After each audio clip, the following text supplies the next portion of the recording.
I'm a singer-songwriter, a student, and a change maker. Let me ask you a question.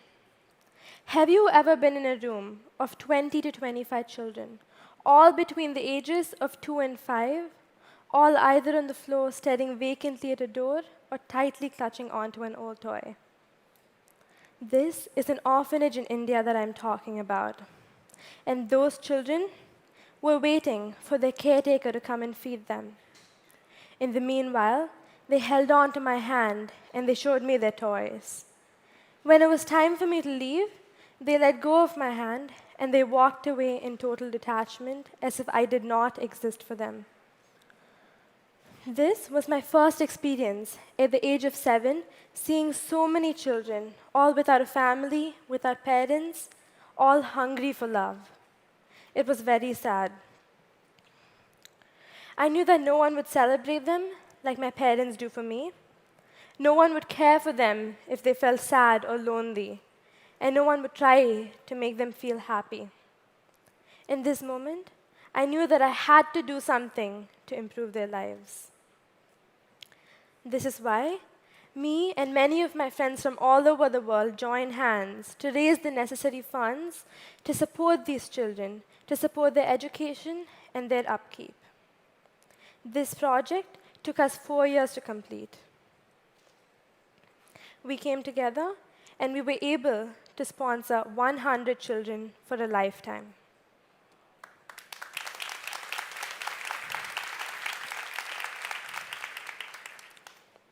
After finishing this project, I waited for something to speak to my heart. It happened when I was 14, and I happened to visit a small village with rundown huts. The moment I entered this village, a couple of kids, all in their preteens, ran up to me. They held my hand, and they showed me all around their village. They introduced me to their parents and their grandparents. They had the brightest smiles that I had ever seen.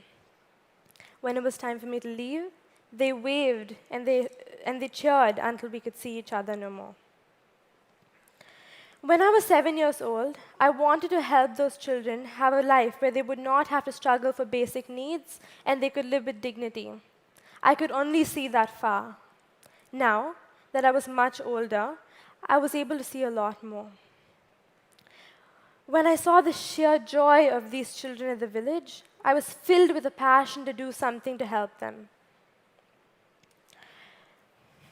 That is what gave rise to the World Village Project. I wanted to create a sustainable village for these children.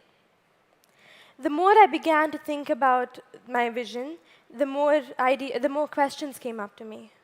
What is sustainability? Is merely using eco-friendly material to create new infrastructure sufficient to create a sustainable village? How do we create enduring sustainability? The more I began to think about it, I could see a larger picture. I saw that at the heart of most problems that we face today, whether it is poverty, climate change, ecological crisis, gender or racial discrimination, at the heart of every single one of these problems, there is one thing: a disconnected individual. I saw that the way out of all these problems was to cultivate awareness of individuals' connection to nature, to the self, and to others. The more I thought about this, my vision was very clear. Human being first, infrastructure next. In order to create any form of sustainability, we had to put the human being first. India has a huge population of underprivileged people living in its villages.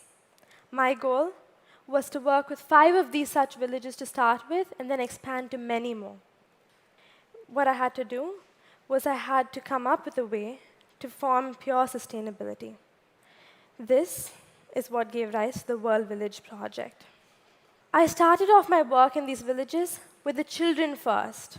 I wanted to awaken in them a connection to the trees around them, the forests, the animals around them. We took them on long nature walks, and slowly they began to feel like they were the protectors of the forest. We planted trees on either side of the village road and outside their houses. Every child named a tree after themselves. Look at Jyoti in this image. She's standing next to Jyoti the tree. Every Friday, Jyoti's mom bathes her and adorns her with flowers. Every Friday, Jyoti does the exact same thing to her tree. She washes her tree with water, and she cares for her tree the exact same way her mother cares for her. She understands that this tree is merely an extended organ of her own body. Now, our sustainable development is set with children who are connected to Earth as key influencers. For how can you create a sustainable village based on people who are unaware of their connection to nature? Another monstrous challenge that rural India faces is the curse of caste discrimination. You cannot choose which caste you are born into, nor can you change it at any point of time in your life. You find people on the lowest rung of this caste system as ready targets of exploitation. The saddest thing about this is the appalling lack of will in these people. They have no will to excel, no will to succeed, or no will to create a difference to themselves or to others. The more I fell in love with these village children, the more I felt like I had to transform their parents before setting out on doing any development. I wanted to awaken them to their dignity as equal children of Mother Earth. The first sign that I saw of this awakening was when the entire village came together to celebrate Ganesh Chaturthi, an Indian festival that honors the Lord Ganesha.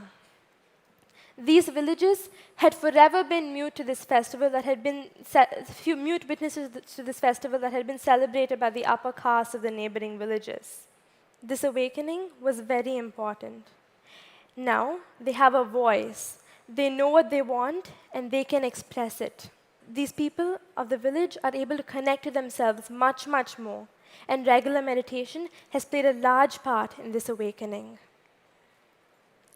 The third milestone that we have faced is awakening the villagers to a greater connection with their neighbors. We quietly chose individuals who were wiser, and we opened them to a feeling of greater compassion. We equipped them with skills that were necessary for the village. Let me tell you a story about Maria. We trained him in CPR and emergency medical care, and with his skills, he has saved many puppies and cows from snake bites. And quite recently, he broke the barrier with the last family of the village that had resisted togetherness. The lady of the house had choked on her food, and in minutes, Maria revived her. Now, he is a welcome guest at this family's dinners under the open skies. Skill is necessary, but skill without the foundation of a connected state is incomplete. Today, you can find all the villagers coming together to grow organic vegetables for the entire village. They also make water harvesting wells. In the evenings, you can find the entire village congregated together doing Pandari Bhajan, their local dance of exquisite rhythm. Again and again, we see that a connected state is at the heart of all sustainability. When one is connected to nature, they become willing protectors to the earth. When one is connected to themselves, they transform from voiceless victims to people who are capable of creating change. When they are connected to others, they become people who are capable of caring for people beyond the bounds of their own family. Santoshpuram is the very first world village that we are attempting to establish by the end of 2019. Santoshpuram is an example of building a village from the inside out, because we first began by cultivating in the villagers a beautiful consciousness, and after that, we set out on developing infrastructure. I want to thank every single person from all across the world who has been a part of this and who has helped this mission come true. I most of all want to thank the children of the village for being a constant inspiration for every single family to live a beautiful life. We need to build villages, we need to build anything from the inside to the outside.